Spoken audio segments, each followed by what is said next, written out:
Hello everyone, welcome to Skill I Q. Skill I Q में आपका स्वागत है। तो 2 मई 2024 के एडिटोरियल के बारे में बात करते हैं। सी ऑल्सो राइजेस, यानी कि समुद्र जो है उसका जो वो भी एक तरीके से उगता है। समुद्र उगता है, राइज होता है कैसे? थोड़ी सी यहाँ पे हीट वेव्स है, जो गर्मी है उसके इम्पैक्ट की बात की गई है।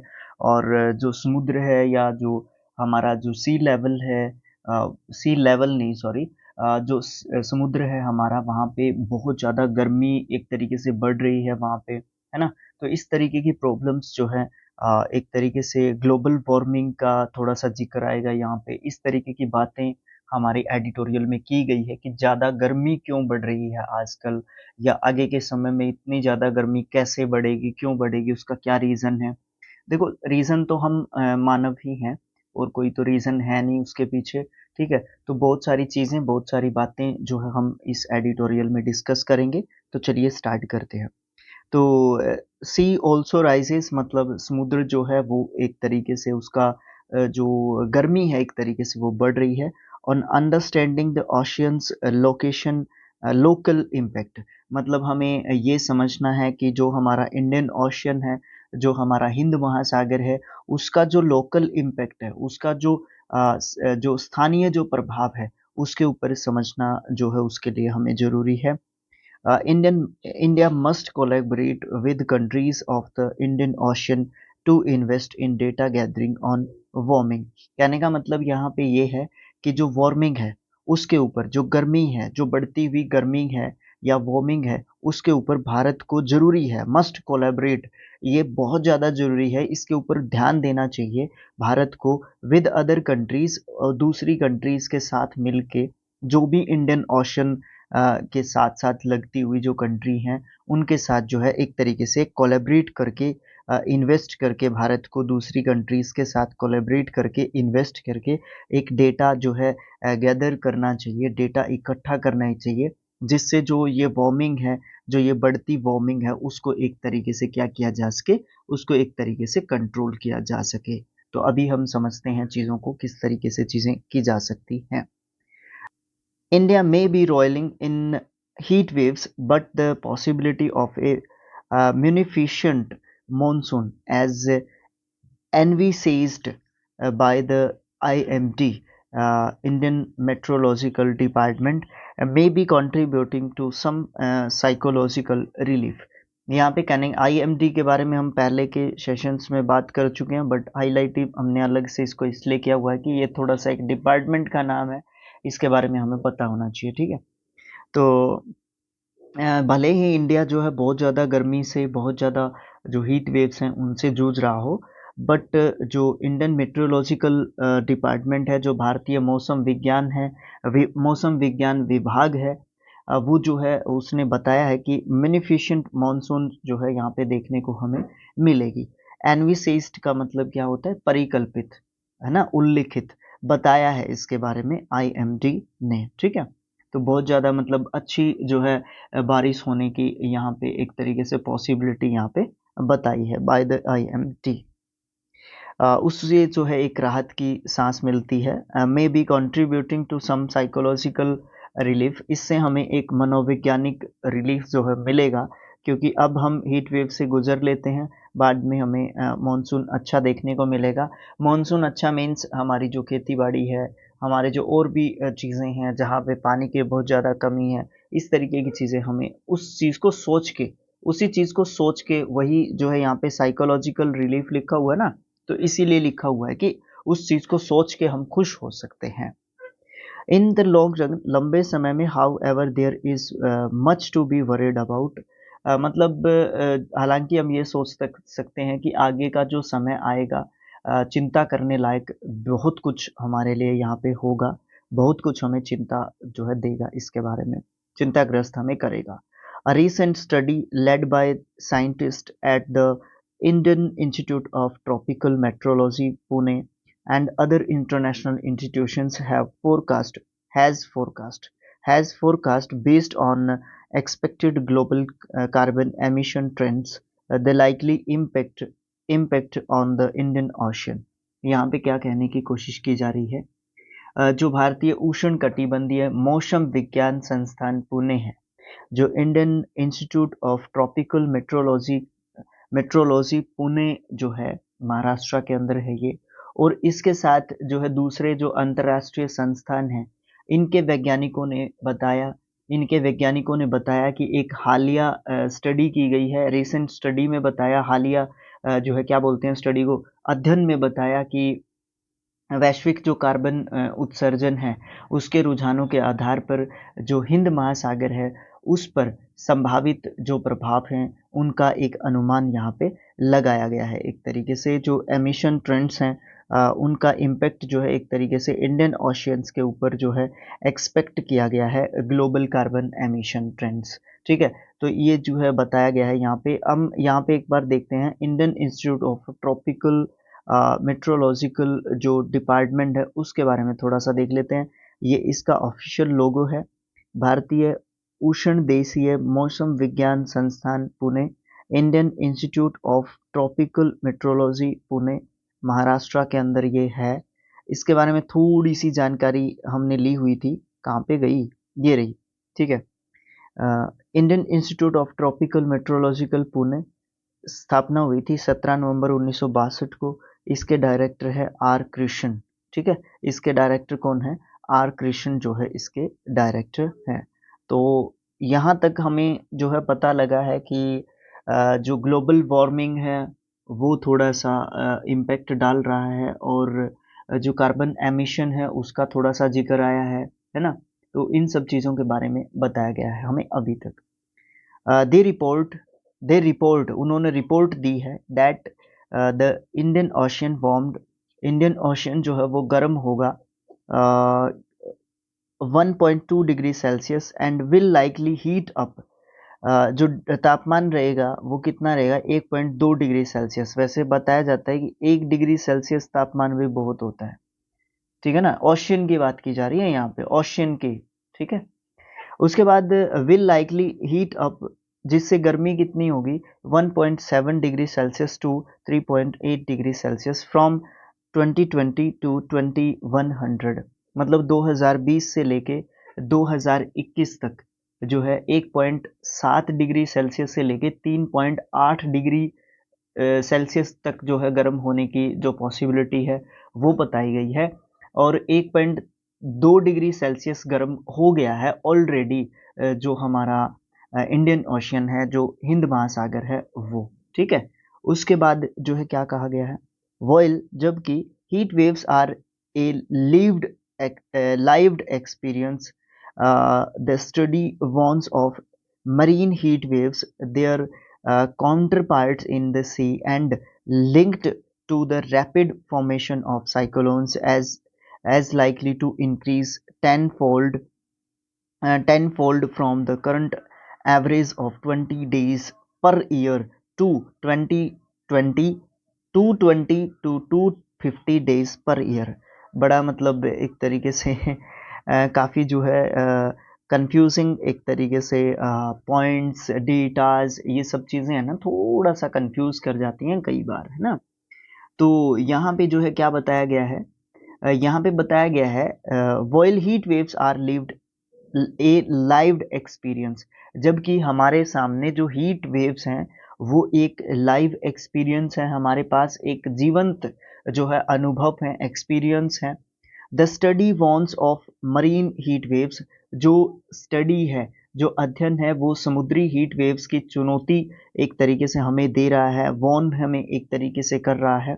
Their counterparts in the sea and linked to the rapid formation of cyclones, और जो उनका समुद्र के साथ साथ और भी जो जुड़े हुए जो चक्रवात हैं उनका तेजी से बनना जो है एक तरीके से हमें वॉर्न कर रहा है।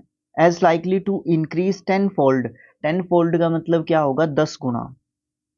टेनफोल्ड का मतलब क्या होगा, 10 गुना। अगर हम इसको अलग से हाईलाइट नहीं भी करते तो भी चलता, बट मैंने हाईलाइट इसको इसलिए कर दिया कि 10 फोल्ड का मतलब कुछ और ना समझ जाएं हम लोग, 10 गुना एक तरीके से हम इसको बोल सकते हैं। ठीक है, तो क्या बात की जा रही है यहाँ पे, जो हीट वेव्स हैं जो स्टडी है, जो समुद्री जो हीट वेव्स हैं उनकी चुनौती दे रही है हमें, और हमारे सामने ये एक जीवंत एक तरीके से एग्जाम्पल है, अनुभव है, एक्सपीरियंस है एक तरीके का, ठीक है। और समुद्र में उनके साथ साथ और भी बहुत सारी चीज़ें जुड़ी हुई हैं, जैसे साइक्लोन है, साइक्लोन तेजी से बन रहे हैं, है ना। तो 10 गुना ज़्यादा तक जो है ये बन रहे हैं, जैसा कि यहाँ पे बताया गया है। The current average of 20 days to 250 to 20 days per year, वो 20 दिनों से जो है औसत बढ़कर, औसतन जो है बढ़ के 10 गुना बढ़ के, 20 दिनों के औसतन 10 गुना बढ़ के कितना हो गया है, 220 से 250 दिन प्रतिवर्ष होने की हो गया है, नहीं एक्चुअली होने की संभावना है आगे।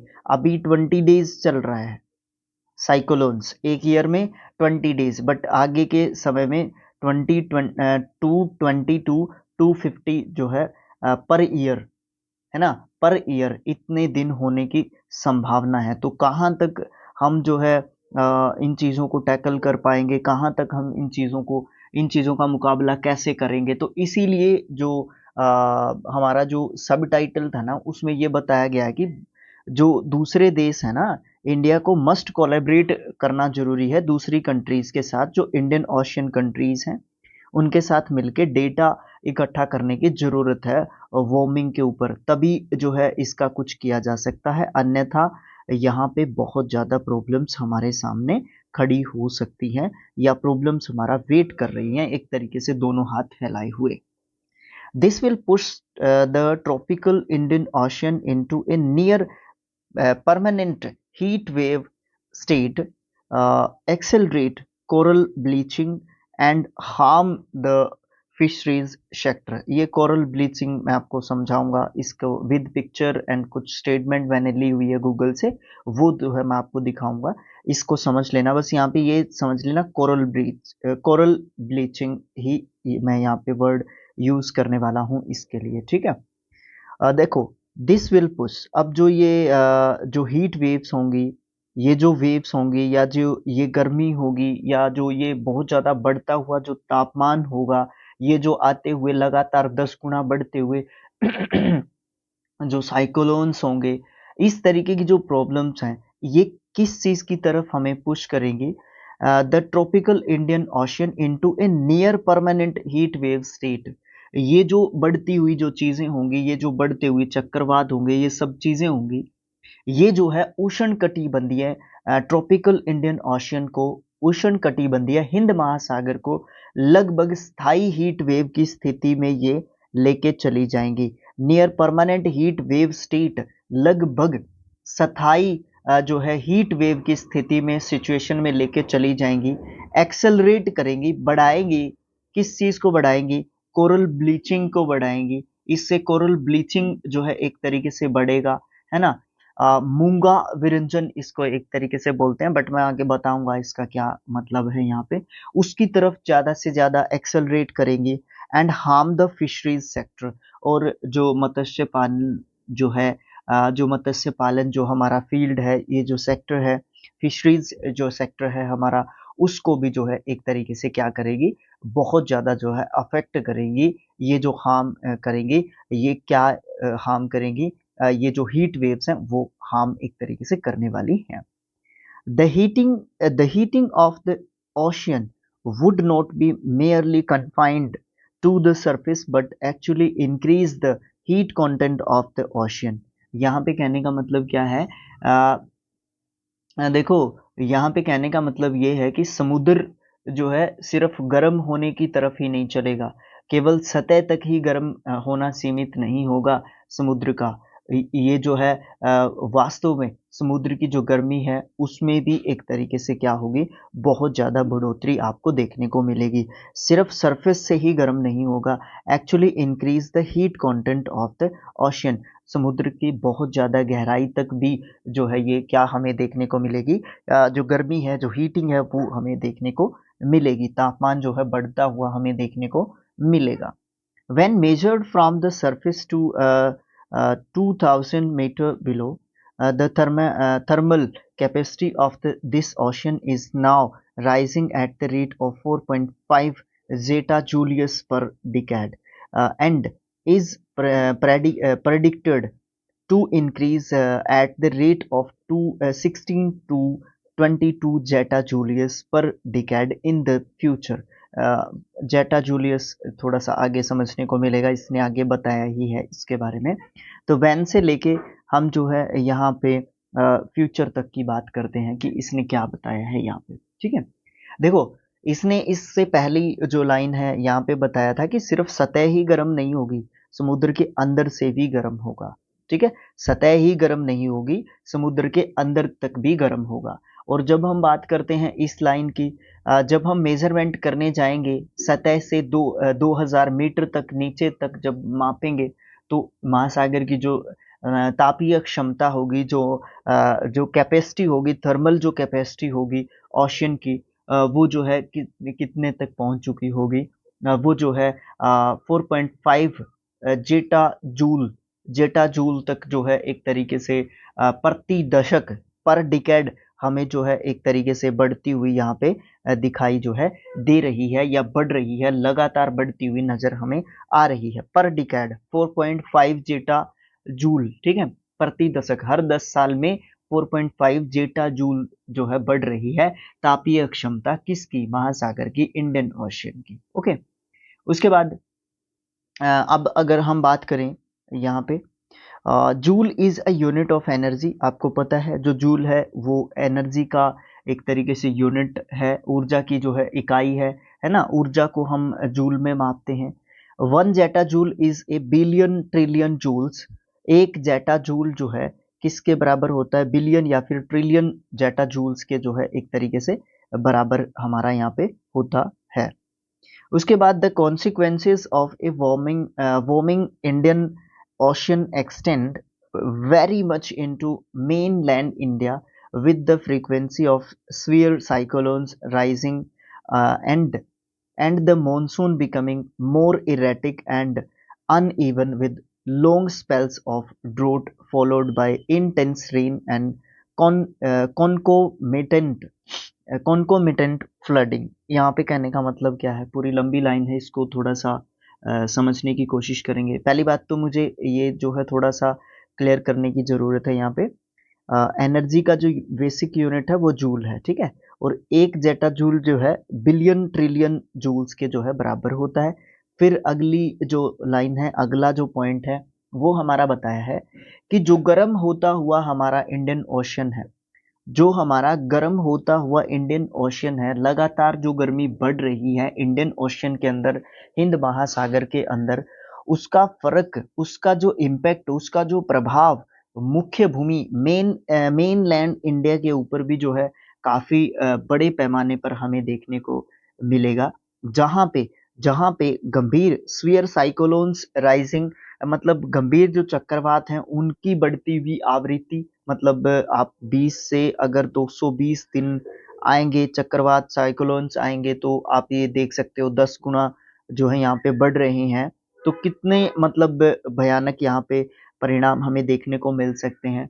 और दूसरी बात क्या हो सकती है, ये जो चक्रवात हैं ये लगातार बढ़ रहे हैं, और मॉनसून बिकमिंग मोर इरेटिक का मतलब क्या होता है, अस्थिर, अनियमित, अनिश्चित। ये जो है मॉनसून जो है वो क्या हो रही है, लगातार इरेटिक हो रही है, अनियमित हो रही है ना, असमान हो रही है, एंड अनइवन और असमान with long spells of drought by followed by intense rain.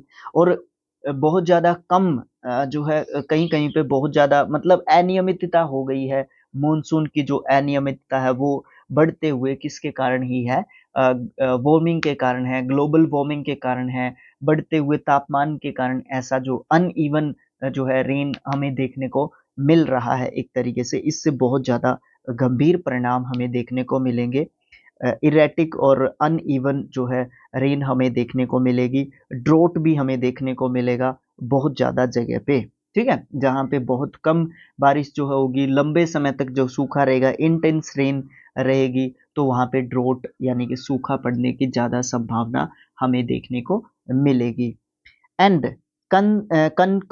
कंकोमिटेंट flooding, और जब अनइवन बारिश होगी तो उसके साथ साथ कनकोमिटेंट जो है क्या होता है, एडजेक्टिव वर्ड होता है, इसका मतलब सहगामी बोल सकते हो या सहवर्ती इसका बोल सकते हो, ठीक है।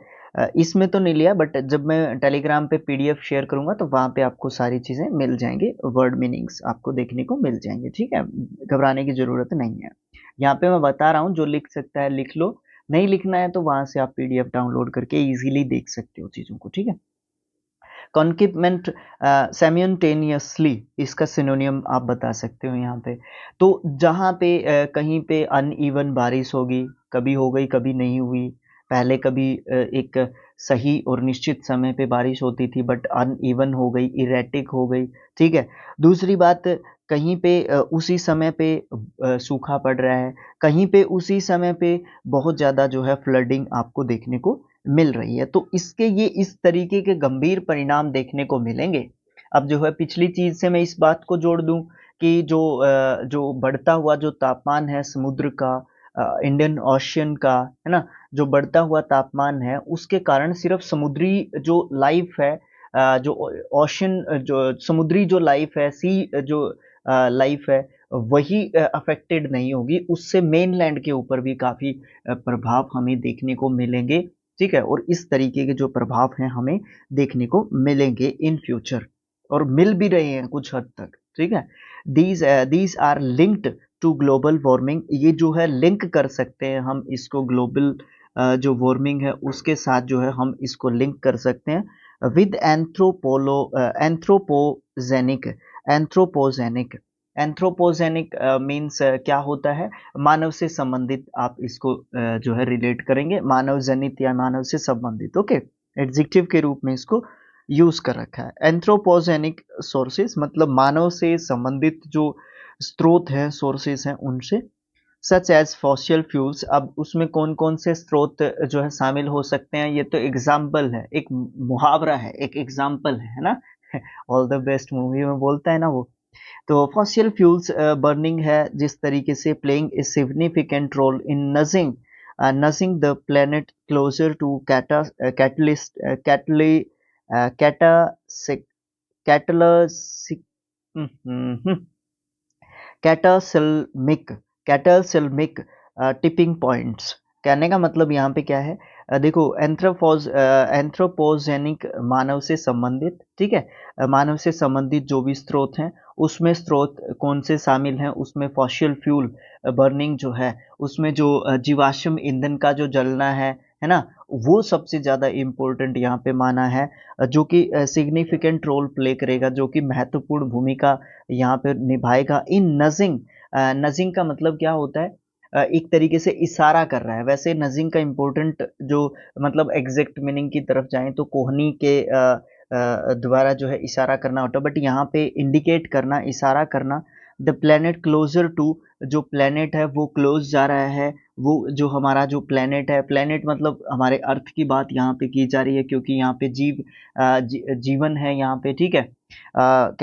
कैटास्लेमिक जो टिपिंग पॉइंट्स हैं, कैटास्लेमिक जो है क्या होता है, इसका मतलब होता है प्रलय से संबंधित, विप्लव से संबंधित, ठीक है। विप्लव, विप्लव, विप्लव या फिर प्रलय, प्रलय से संबंधित जो है आप इसको बोल सकते हो। तो यहाँ पे पूरी बात को एक तरीके से समझोगे, ठीक है। देखो, जो इस तरीके की जो चीज़ें हैं वो लिंक करती हैं ग्लोबल वार्मिंग के साथ, जो कि मानव से संबंधित जो है बात है, मानव से संबंधित स्रोतों से ग्लोबल वार्मिंग लगातार बढ़ रही है।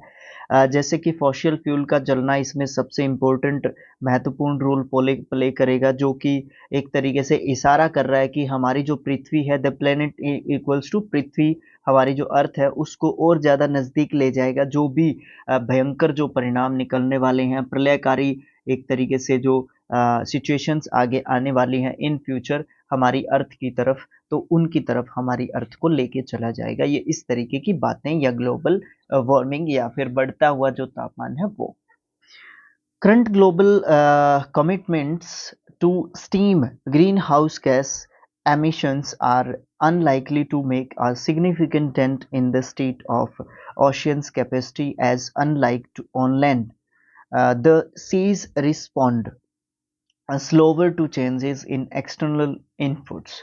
यहाँ पे क्या बताया गया कि जो ग्रीन हाउस गैसें हैं उनका लगातार जो उत्सर्जन हो रहा है उनको रोकने के लिए वर्तमान में जो वैश्विक प्रतिबद्धताएं हैं उनसे महासागरों की जो अक्षमता है उसमें एक तरीके की सेंध लगने की संभावना हमें देखने को यहाँ पे मिल रही है। ठीक है, उसके लिए जो है बहुत सारी जो हमारी रिस्पॉन्सिबिलिटी है, हम जिस तरीके से इन चीज़ों को एक तरीके से जो है क्या कर रहे हैं, खराब कर रहे हैं इन चीज़ों को। ठीक है, और क्या हो रहा है इसके साथ साथ जो है इसके विपरीत हम लोग क्या कर रहे हैं, जो हमारी भूमि है, जो समुद्री जो बाहरी जो इनपुट्स हैं उसमें काफ़ी बदलाव हम देख रहे हैं, और उन बदलावों के प्रति जो धीमी प्रतिक्रिया है उनको हम लगातार जो है क्या कर रहे हैं, बढ़ाते जो है जा रहे हैं बाय द एक्सटर्नल इनपुट्स। बाहरी जो चेंजेस हैं, जो बाहरी जो लगातार जो चेंजेस हमें देखने को मिल रहे हैं कि अनइवन बारिश हो रही है, इस तरीके की जो चीज़ें हैं वो भी हमें लगातार देखने को मिल रही हैं। इतनी ज़्यादा इम्पोर्टेंट लाइन तो नहीं है, बट थोड़ा सा पिछली जो पॉइंट्स हैं, पिछली जो लाइनें हैं उनके साथ इसका संबंध बहुत हद तक है। देयरफॉर इसलिए realistic way out is to fine tune the understanding of the Indian oceans local impact. इसलिए हमें ये बात जो है समझनी जरूरी है। इसलिए हिंद महासागर जो है उसके स्थानीय प्रभाव को समझ के हमें बेहतर बनाने की एक रियलिस्टिक जो है अप्रोच, रियलिस्टिक जो तरीका है, सच्चाई या यथार्थवादी जो तरीका है उसको अपनाना बेहद बहुत ही ज़रूरी है। अब हमें यहाँ पे सॉल्यूशन देगा, ये सॉल्यूशन देगा कि हम लोग क्या कर सकते हैं। वैसे सॉल्यूशन इसने सब टाइटल में भी दिया था। ठीक है, okay. India needs to form a collaborative association with countries bordering the Indian Ocean to invest in data gathering. Currently, this pales in comparison to what is in Pacific for intents and projections to guide the development and projection of infrastructure and people. यहाँ पे कहने का मतलब क्या है, पूरी जो यहाँ पे ये लास्ट लाइन जो बताई है इसमें जो है बताया है कि जो भारत है उसको एक डेटा एकत्रित करना पड़ेगा, उसके अंदर इन्वेस्टमेंट करनी पड़ेगी। डेटा एकत्र करने के लिए हमें इन्वेस्टमेंट करनी होगी, निवेश करना होगा। उसके लिए हिंद महासागर की सीमा से जो सटे हुए जो देश हैं उनके साथ हमें एक कोलैबोरेशन करना पड़ेगा, एक सहयोग करना पड़ेगा, और एक हमें क्या बनाना पड़ेगा, एक हमें एसोसिएशन बनानी पड़ेगी, एक संघ बनाना पड़ेगा उन देशों का जो इंडियन ओशियन के साथ-साथ लगे हुए हैं। हिंद महासागर की जो सीमा है, जो बॉर्डर है, उसके साथ-साथ जो लगे हुए हैं उनका एक सहयोगी संघ बनाने की ज़रूरत है। इम्प्लीमेंटेशन हमें जल्द से जल्द इसके ऊपर करना होगा। फॉर एग्ज़ाम्पल जो है आप प्रशांत महासागर जो है उसकी तुलना में ये वर्तमान में कम जो है हम काम कर रहे हैं, और जो बुनियादी ढाँचा है और लोगों का जो विकास है और लोगों की सुरक्षा है उसका मार्गदर्शन करने का हमें जो है बीड़ा एक तरीके से उठाना जो है पड़ेगा। तो यहाँ पे जो पेल है इसका मतलब वैसे पीला होता है, फीका बोल सकते हो, विवरण बोल सकते हो। ठीक है, जो घटती हुई जो एक तरीके से इंफ्रास्ट्रक्चर या फिर जो लाइफ एक्सपेक्टेंसी है, थोड़ा सा मैं और इसको वाइड कर दूं, लाइफ एक्सपेक्टेंसी है जो जीने की, जो लोगों की और ज़्यादा जीने की जो एक तरीके से जीवन जीने की जो जीवन की जो क्या बोलते हैं समय सीमा है, टाइम है, उसको इंक्रीज किया जा सकता है, या पृथ्वी की समय सीमा को और ज़्यादा बढ़ाया जा सकता है by this kind of efforts. जो जब हम इस तरीके के एफर्ट्स करेंगे अपनी जो अर्थ है उसके प्रति। ठीक है, अब आ जाओ कोरल जो ब्लीचिंग है उसकी बात करते हैं यहाँ पे। जब मूंगे गर्मी या प्रदूषण जैसी चीज़ों से तनावग्रस्त हो जाते हैं तो वे प्रतिक्रिया करके शैवाल को बाहर निकाल देते हैं और अपने पीछे एक सफ़ेद कंकाल को छोड़ते हैं। इस सफ़ेद कंकाल को कोरल ब्लीचिंग कहा जाता है, जो कि इस प्रकार का होता है, जो कि इस प्रकार का होता है। ये सफ़ेद सफ़ेद जो छोड़ दिया ना मूंगे ने पीछे, ठीक है, ये किसके कारण होता है, बहुत ज़्यादा हीटिंग के कारण होगा या वार्मिंग के कारण होगा। ठीक है, ये इसलिए होता है। इसी को इसने एक कंकाल का नाम दिया था, वहाँ पे आपने कंकाल जो वर्ड पढ़ा था, ठीक है। इसको जो है क्या कहा गया है, वॉर्म ब्लीचिंग, कोरल ब्लीचिंग, ठीक है। इसको क्या कहा गया है, coral, coral COAR, coral bleaching जो है इसको एक तरीके से कहा गया है, ठीक है। अब तो नहीं भूलोगे ना इस बात को, ठीक है। इसके बारे में मैंने आपको बता दिया था, ठीक है, Indian Institute of Tropical Meteorological Pune. उसके बाद वर्ड मीनिंग्स आपको जो है PDF में देखने को मिलेंगे। टेलीग्राम उसके लिए आपको ज्वाइन करना है, स्किल IQ एजुकेशन, ओके। तो thanks for watching, thank you so much. और अगर मैं आपसे रिक्वेस्ट करूं कि हम लोग थोड़ा सा इन चीज़ों का ध्यान दे सकते हैं। देखो जो क्षेत्र हमारे क्या बोलते हैं, सी लैंड के आसपास नहीं है, हम अगर समुद्रों के आसपास नहीं रहते हैं, तो हम लोग पेड़ लगा सकते हैं अपने आसपास के एनवायरनमेंट को। जहाँ पे खाली ज़मीन है, अपने जो जो जगह होती है हमारे पास, जो एक्स्ट्रा जगह है, वहाँ पे हम पौधे वगैरह लगा सकते हैं, पेड़ वगैरह लगा सकते हैं। थोड़ा सा अपनी अपनी अर्थ है यार, हमें थोड़ा सा प्रोटेक्शन इसको देना होगा, तभी चीज़ें जो है अच्छी रहेंगी। अन्यथा तो बहुत ज़्यादा गंभीर परिणाम हमें देखने को मिलेंगे इन फ्यूचर। तो thanks for watching, thank you so much, okay.